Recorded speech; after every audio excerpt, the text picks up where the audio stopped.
ওকে, আজকের 5 kilometre run হচ্ছে। Weather, আজকের ওয়েদার মোটামুটি ভালো।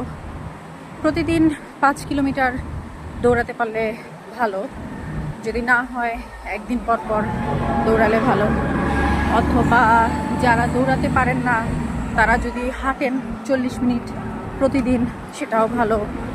মূল কথা হচ্ছে শরীর চর্চা করতে হবে আর খাবারও খেতে হবে পরিমিত। মানে নানান বয়সের মানুষ তারা হাঁটে, দৌড়ায়। এখানে কোনো এজ লিমিট নাই যে ইয়াংরাই শুধু হাঁটবে দৌড়াবে, এমন আসলে না।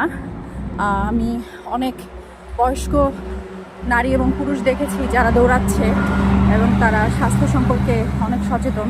তাদেরকে দেখলেও মনে হয় না যে তাদের অনেক বয়স।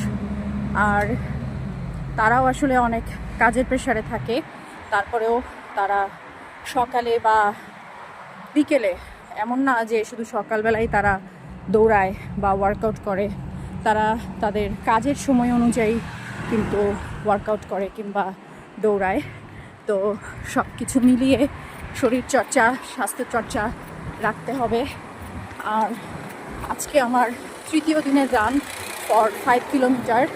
আমারও একটু একদিন গ্যাপ পড়ে গেছে, তো ট্রাই করবো ইচ অ্যান্ড এভরিডে রান করতে। Tata, bye bye.